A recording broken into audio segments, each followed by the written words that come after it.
اونچا دیکھیں نا حضرت عمر فاروق رضی اللہ تعالی عنہ، وجہ کس کا نام ہے؟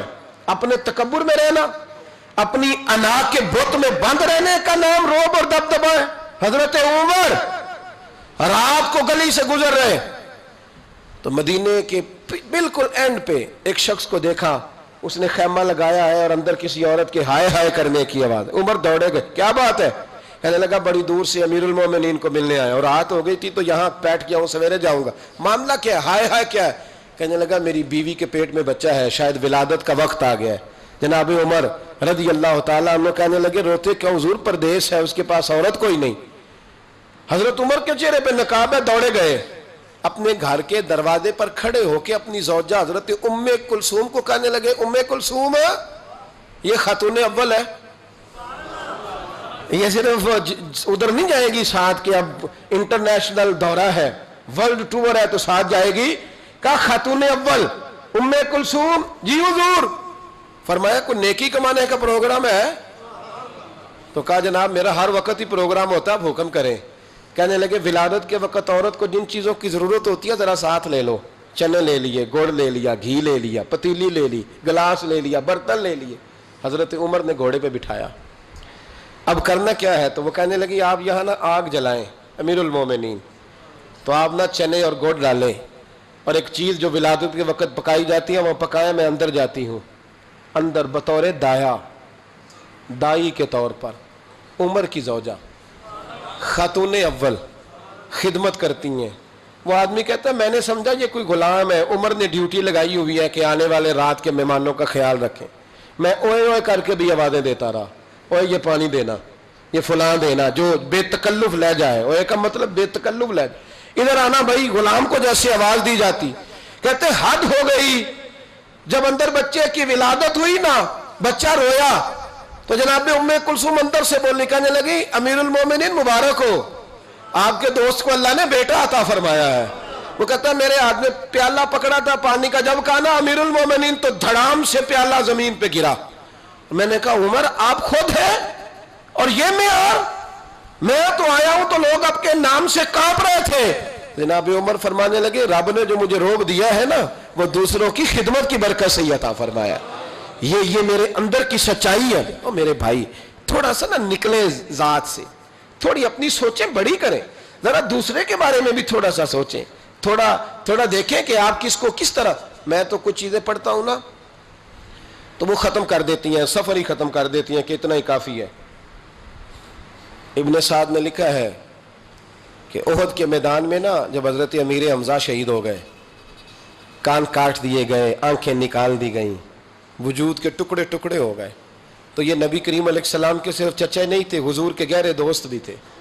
6 مہینے عمر کا فرق تھا، اکٹھے سارا بچپن مبارک گزرا تھا۔ میرے رسول کریم علیہ السلام کے چچا جب اس طرح شہید کیے گئے نا تو حضرت صفیہ حضرت امیر حمزہ کی سگی بہن دور سے دیکھنے کے لیے دوڑی، تو نبی کریم نے حضرت زبیر سے کہا ان کے بیٹے سے، فرمایا یہ بہن ہے، اس سے دیکھا نہیں جائے گا، یہ نصیبوں والیاں نہیں دیکھ سکتی اپنے بھائیوں کی تکلیف، تو جا کے نا اسے روک دے، کسی طریقے سے ماں کو منا۔ حضرت امیر حمزہ کا چہرہ نہ دیکھے، یہ بڑا پیار کرتی ہے بھائی سے، اس کے لیے تھوڑا مشکل ہو جائے گا۔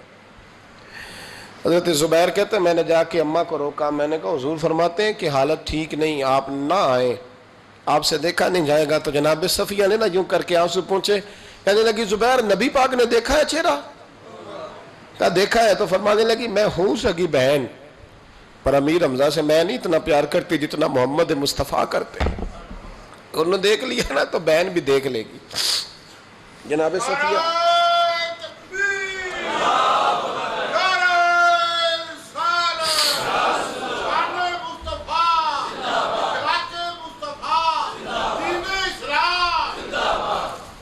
حضرت جناب صفیہ رضی اللہ تعالیٰ عنہ قریب آئیں، چہرہ دیکھا، کھول کے روئیں۔ بڑی غربت تھی اسلام پر، بڑی غربت تھی، کفن کے لیے بھی کپڑا موجود نہیں تھا، کفن کے لیے۔ جناب صفیہ واپس گئی خیمے میں تو 2 چادریں لائیں، حضور کی بارگاہ میں عرض کرنے لگی کہ میرے بھائی کا نا وجود کٹ گیا ہے، 2 چادروں میں کفن دینا۔ ایک ذرا نیچے بچھانا، ایک ذرا اوپر ڈالنا، 2 چادروں میں۔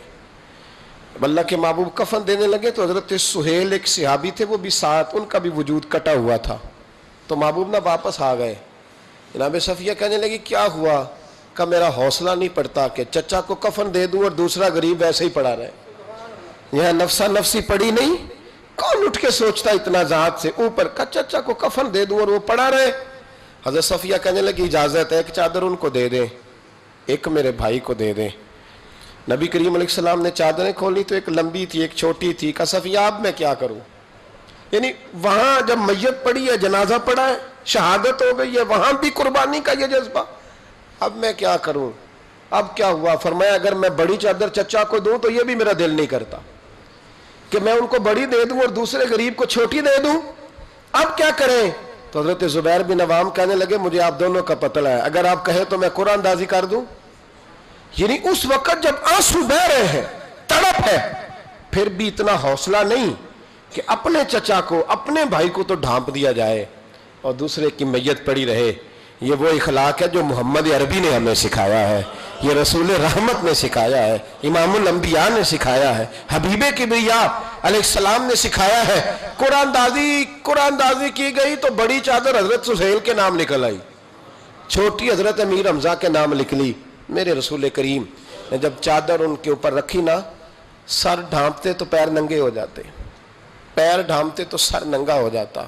محبوب نے نگاہ اٹھا کے آسمان کی طرف دیکھا تو فرمایا جلدی سے قبر میں رکھ کے قبر بند کرو، مجھے پیغام آیا ہے کہ آپ نہ سر ڈھانپ دے، پیروں پہ گھاس ڈال دے، قبر بند ہوگی تو اللہ میرے چچا کو جنت کا لباس عطا فرما دے، ڈھانپ دے جلدی سے۔ بھائیو یہ قربانی، یہ ذات، اتنا بڑا درجہ ہے، اتنا بڑا، اپنی ذات سے نکل کر سوچنا کہ بخاری میں جب ہم وہ حدیث پڑھتے ہیں نا تو دل عجیب اس روحانیت محسوس کرتا ہے۔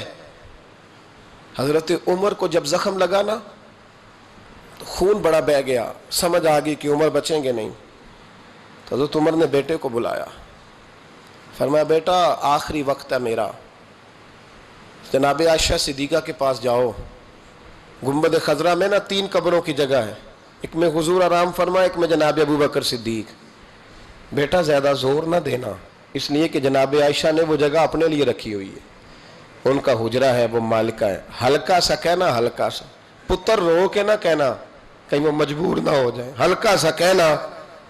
عمر کا دل کرتا ہے میں نے وفا کی ہے مصطفیٰ کے ساتھ، نوکری کی ہے، اگر مجھے جگہ مل جائے نا تو میں وہاں سو جاؤں، دل کرتا ہے کہہ دینا، لیکن اماں جی مان جائیں تو ٹھیک ہے ورنہ مجھے جنت البقیع میں دفن کرنا۔ حضرت عبداللہ ابن عمر کہتے ہیں بڑی تکلیف میں تھا پر اماں جی کے پاس جا کر رویا نہیں، ہمت کے ساتھ بات کی۔ میں نے کہا اماں جی ابا جی کی خواہش تو ہے، اگر آپ اجازت دے دیں۔ کہتے ہیں میں تو حوصلے میں تھا پر اندر سے جناب عائشہ کی سسکیوں کی آواز آنے لگی۔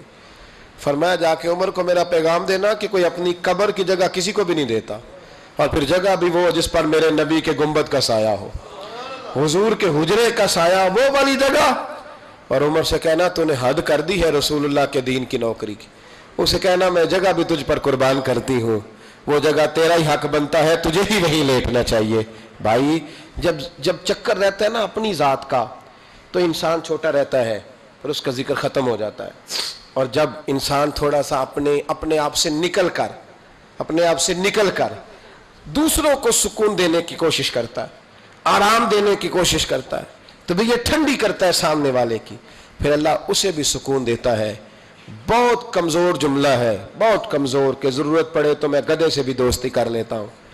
ضرورت کی دوستی تو ماں باپ سے بھی ہو تو اس میں اخلاص نہیں ہوتا، ضرورت کی دوستی تو بہن بھائیوں سے بھی ہو تو اس میں اخلاص نہیں ہوتا۔ ضرورت کے یرانے نہ لگائیں، الحب للہ والبغض للہ، محبت کریں تو اللہ کی رضا کے لیے، اور اگر کسی سے اظہار بیزاری کریں تو پھر بھی اللہ کی رضا کے لیے۔ اپنے آپ سے اوپر اٹھ کر سوچنے کا معیار بنائیں، رب کریم سمجھنے کی توفیق عطا فرمائے۔